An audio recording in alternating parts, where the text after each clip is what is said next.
champion, MVP, the greatest shooter ever. We all know what Steph Curry represents on the court, but there are still many things about him that you don't know. Betting with his mom, nearly murdering an NBA player, and doctors complaining about his bad influence are just a few of the secrets Steph's been hiding from us.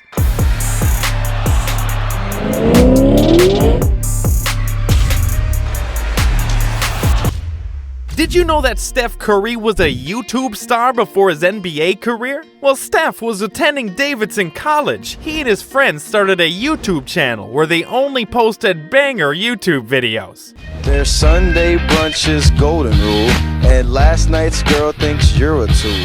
Awkward eye contact just isn't cool, and your boys call outs are way too.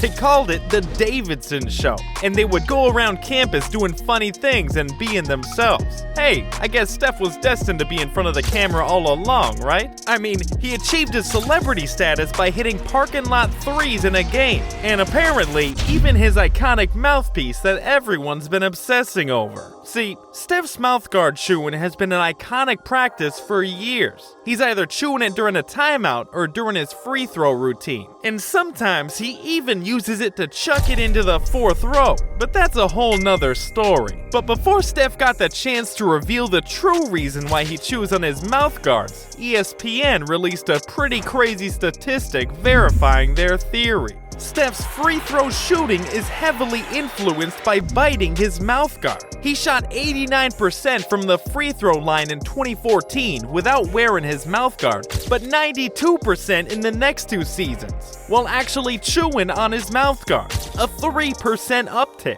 Because his shot improved, Steph decided to chew on his mouth guard every time he took to the court, and he hasn't missed a single season doing it since. Like, it just makes no sense. I'm confused, but maybe not as confused as you and I were when Steph was in a weirdly rare shooting slump at one point in his career. Oh, he missed it!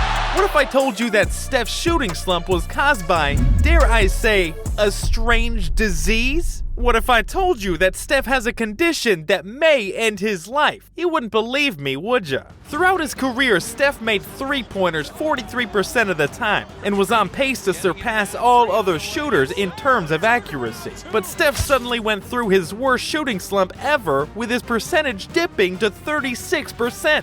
And then, when Steph, out of nowhere, had one of the best ever shooting performances of his career in the All-Star game in front of everyone, we all wondered what was going on. Like, he couldn't throw it in the ocean before, but now he just scored 50 with all these threes? Huh? He was now shooting 23% instead of his usual 43%. He trained repeatedly, but nothing seemed to be working, even after Steph had his insane performance in the All-Star game. Steph was the only one who realized something was wrong, so he did the only thing he could think of. He had to go to the doctor, and it was then that Steph learned some awful news. Steph had an eye ailment that caused impaired vision, which was rapidly deteriorating his vision. This was serious, a disease that, if left untreated, could cause serious chronic issues, like blindness. When the rest of the world found out, he was asked about it in interviews, and fortunately, physicians had a potential fix in the form of special contacts.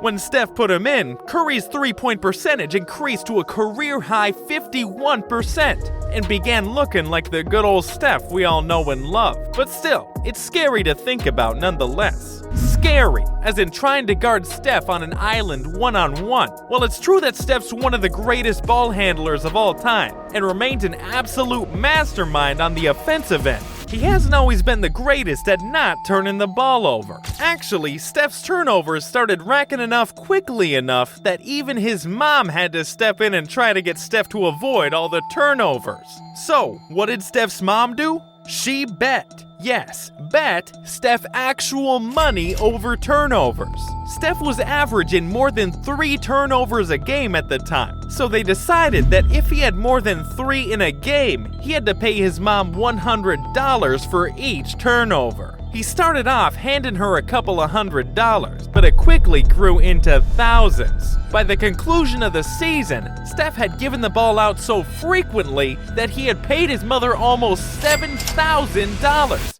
That's just one season. In other news, Steph finally scaled back on the turnovers after some time, which is good too, because at the rate he was going, he might have ended up emptying his entire bank account. Whoa, actually, when just one of your accessories is worth 25 grand, there's no worrying about money, ever. Heck, if Steph's mouthguard is worth so much, have you ever wondered why Steph deliberately ruins them every single game? Well, it all started when Steph was a Davidson college player. He got a serious injury in a game. In his junior year at college, he was elbowed and nearly busted his jaw open. He hasn't played a single game without a mouthguard ever since. But the way he chews on it raised some concern. Steph admitted to wearing the same mouthguard for 6 games in a row. 12 different ones every season, which had dentists all over the world raising their eyebrows. Steph chewing up his mouthguard was a negative influence on youngsters, according to one dentist, since he was not only making it popular to purposely ruin his mouthguard, but he was continuously touching it, putting bacteria in his mouth. And since pretty much every kid wants to play and act like their favorite player, Steph Curry, believe it or not, Steph constantly doing this while playing has been a major influence on kids. So, you really thought Steph was only influencing kids on the basketball court? Think again. Let's be honest. You can try as hard as you want to try and act like Steph Curry on the basketball court. No matter how hard you try, let's face it, there's no way you can nearly kill a player on the court the way Steph nearly did once. When the Cavaliers came out with a game plan believing they finally discovered Steph's kryptonite, things soon turned into mayhem in the 2015 NBA Finals. Steph had one of the worst games of his career, not only shooting 5 for 23, but also missing 18 three-point attempts. How could that have happened? Well, the truth is, the next day, the entire sports world was crediting Matthew Dellavedova as the Steph stopper. It was all everyone was talking about leading up to the next game. Steph Curry was shut down by Delly, and Cleveland now has the edge in this series. Steph couldn't even hop on IG or Twitter without seeing people trashing his performance. So, in pure Steph fashion, he lit up Game 3 in Cleveland.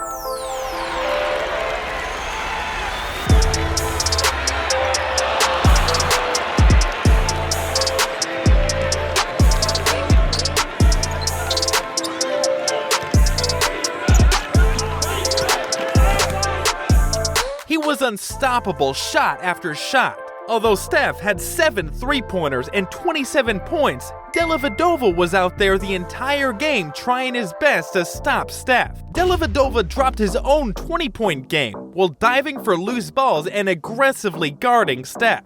Delly was playing his heart out and even revealed that Steph was so impossible to guard that he felt like he put his life on the line. Despite Delly's revelation of an offensive performance, Dellavedova did not attend the post-game news conference. That's when everyone learned that Dellavedova had been brought to the hospital with serious cramps and dehydration, a condition that happens as a result of constant high-impact movement on repeat and zero liquids entering the body. How absurd is that? Steph had this dude on life support trying to defend him.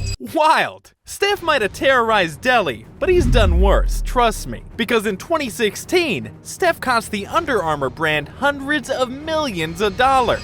Steph was hyping his latest signature sneaker, the Curry 3, as the hottest shoe the game had ever seen. In fact, Steph was so confident in these shoes that he gave fans the impression that these would be greater than even a pair of OG Air Jordans.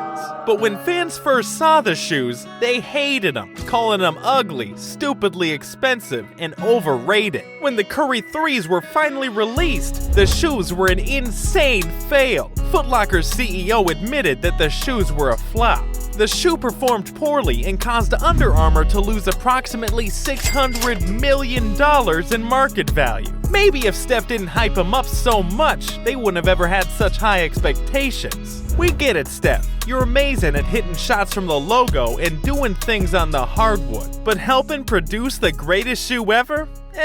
Not quite.